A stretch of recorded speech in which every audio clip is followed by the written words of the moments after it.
Hey guys, GasGuzler here, and today's video is one I had no intention of making. This is supposed to be a just side project. However, I need content for this week, so we're gonna be wrenching on this 94 F-150 that I bought.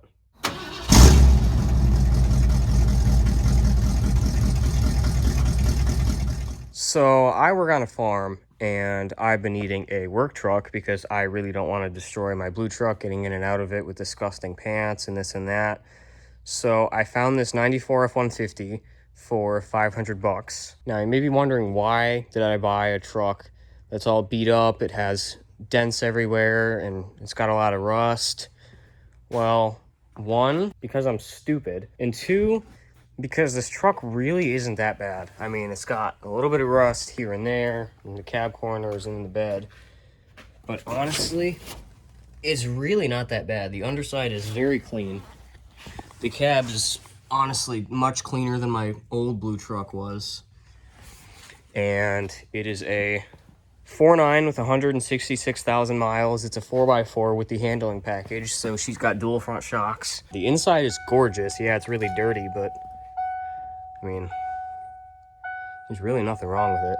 And it's got 355 gears, so this thing will literally pull a house down. And it does have a lot of new parts on it, such as new rear leaf spring hangers. It has new front radius arm brackets. Has a new oil pan, new starter, new radiator, new brake lines. And it's honestly just a really good looking truck. It's been sitting for a super long time, so she needs a bath. And unfortunately, it had a tree fall on it, so that's why that's all smashed up.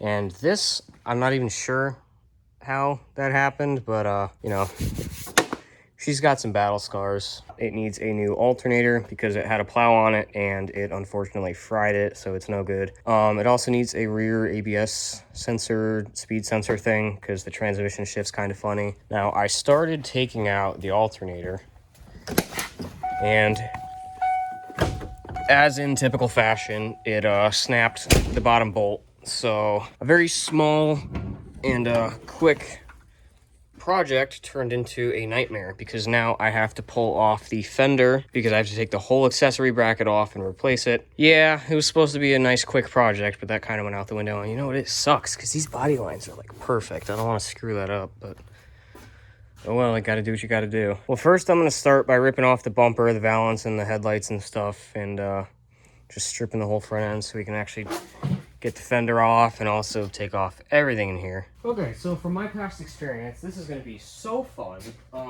I forgot. We're gonna have to deal with plow wiring. Yay. I don't wanna do that. So this whole thing kinda just broke. The grill's actually sitting right behind the camera, but I don't even know if they'll come out. They're probably all seized, but I'll just try to take out as much as I can. It needs a new grill support. It needs new headlights and stuff. Let's just start ripping it apart. I'm not picking that up. Well, that immediately snapped. So did that one. Actually, I have an idea. Hang on. There we go. Heck yeah. Boom. Got him. Alright, that's out. Hey, the battery hold down. Sweet. Yeah, we just destroyed that turn signal. Oh, no, turn signal's fine. We just broke the housing. Never mind. Well, that's surprising. There's not a whole hell of a lot holding this in anymore, so I'm just gonna take this and ugga-dugga the rest of it. There we go.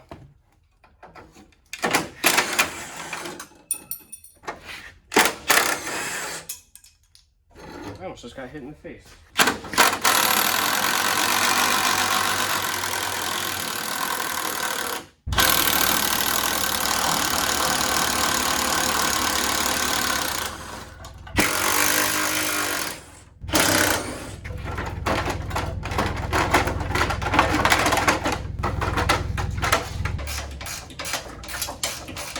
Is there supposed to be metal there? Holy crap, the radiator support is gone. Here, let me show you guys. So there's supposed to be a metal plate covering this but that's gone, so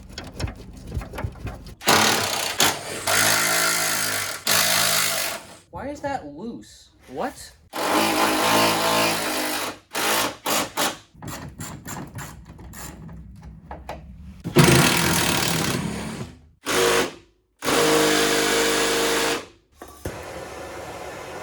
Oh yeah, I totally didn't just light the truck on fire.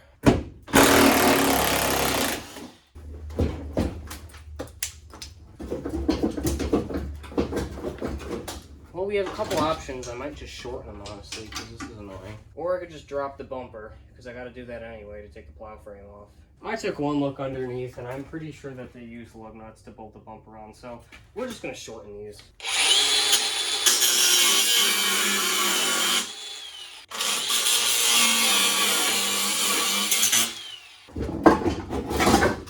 Okay, there's going to be a couple more bolts to get the inner fender out.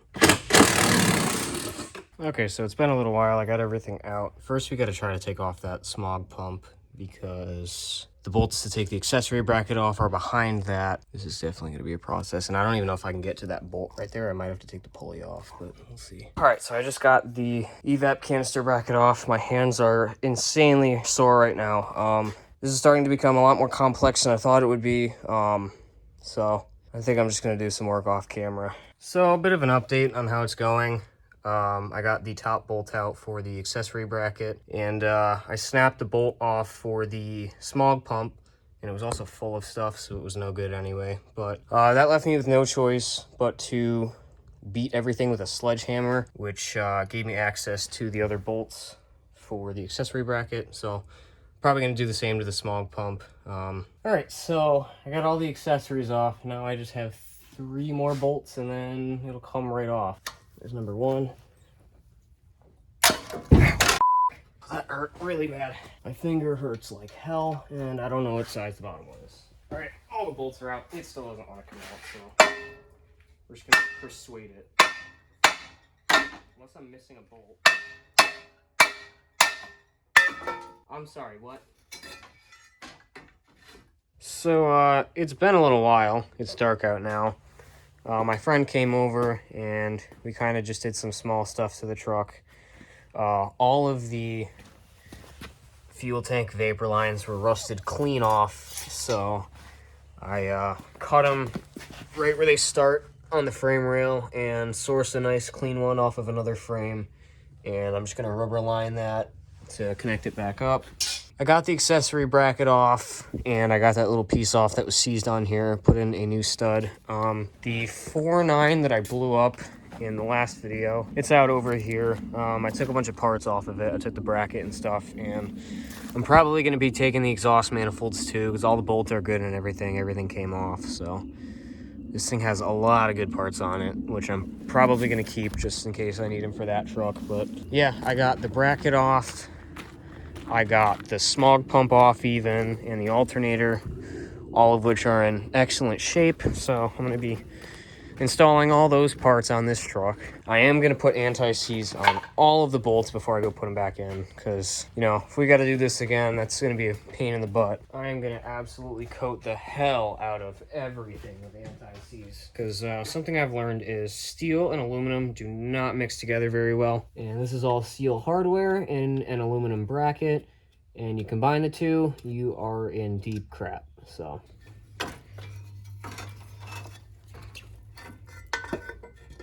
just like that. And this just, god damn it, I just snapped a vacuum line. I'll fix that later. Sweet, that's all bolted up. Make sure everything's nice and tight. Alrighty, we will go ahead and throw the smog pump on. There it goes, awesome. Alright, so it's the next day. Last night my phone ran out of storage, but I got everything reinstalled. I got the belt back on. Now I just have to put the air lines back on the smog pump and plug in the alternator. And honestly button a couple things up, and then I think I'm just going to try to see if it'll start just like this. Yeah, I'll go ahead and do that. Here's the moment of truth.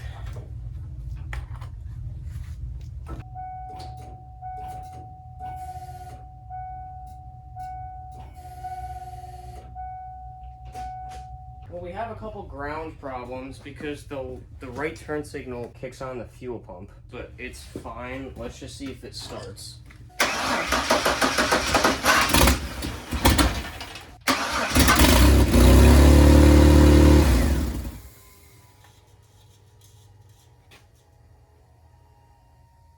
guess maybe let's set the camera inside and see if it actually starts charging, because I can't tell from out here.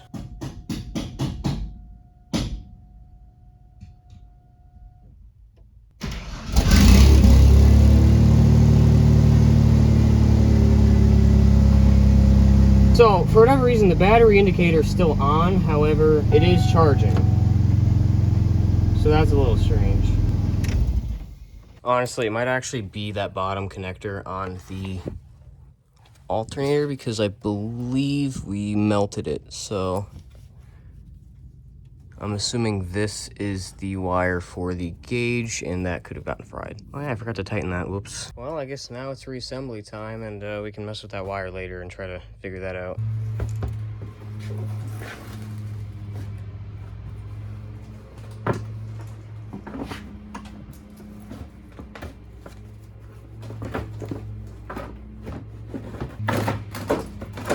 Boom.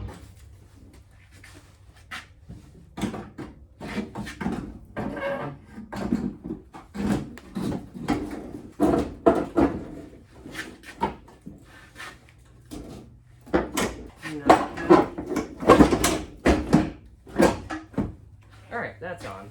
For the front shims, I might just use washers. Alright. Fender is pretty much bolted back onto the truck. I'm starving, I'm gonna go eat lunch.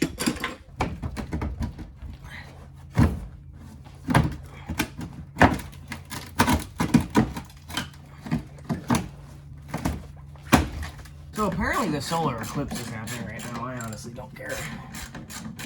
Alrighty, I got everything buttoned up. I think it's honestly time to see if it starts on its own now and if she still charges.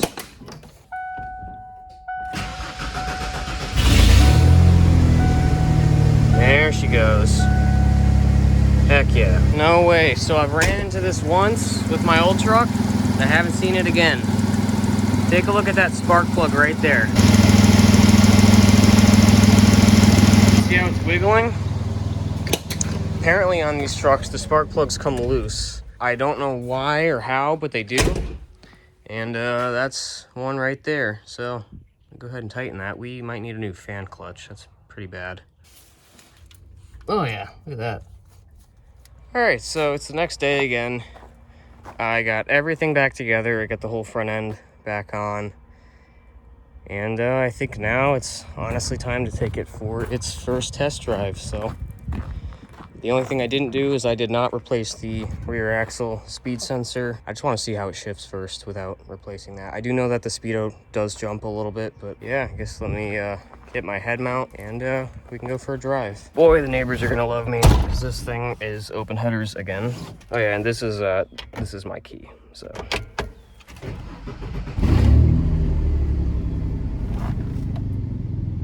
I did have this thing running for a little bit, so our temps are up, but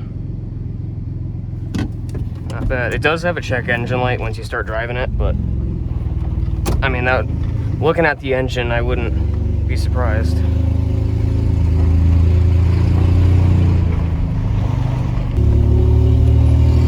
There's the check engine light, and you can see the speedo jumping around too. It's very bouncy, but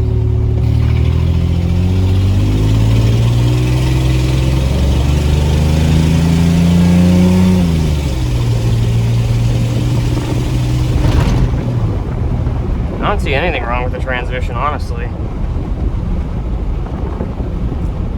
It does pull a little bit, and obviously the steering wheel's not straight at all, but oh, my neighbors must hate me. It's surprisingly not that loud though, honestly, for open headers, but I feel like the pipes might be sealing it up a little bit. Temps are staying cool. This thing's not bad. It honestly doesn't ride that bad either. I mean, granted, it has the handling package, but I would also imagine the shocks are gone by now because they look factory, so Yeah, look at how crooked the steering wheel is.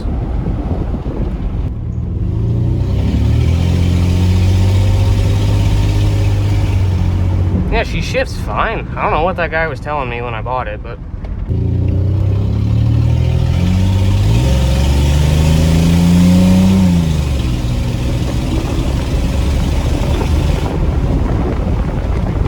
Those 355 gears really let that low end torque show, because this thing's got some pretty good takeoff.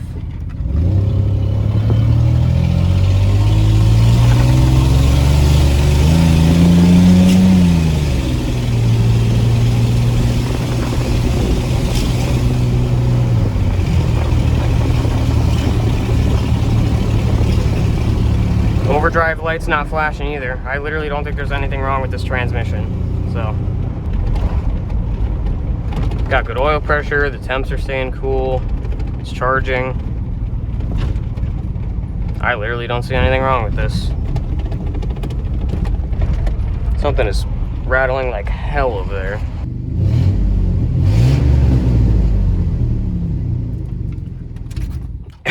She stinks a little bit. I might actually check under the hood quickly.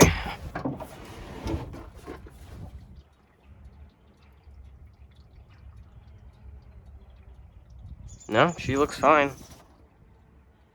You ain't that bad after all. Look at how good this thing looks. How could you not say no to that? Clean this thing up, buff the paint, she would be gorgeous. Not bad at all for a $500 beater. Well, I think that's gonna be it for this video. Honestly, this thing doesn't really need anything else. Maybe a couple cosmetic things, but like I always say, if you guys enjoy my content, please like and subscribe. It helps me out a lot. And stay tuned for possibly some more videos on this thing. I might try to pull some of the dents out. But yeah, I think that's gonna be it for now. And I will catch you guys in the next video. Peace.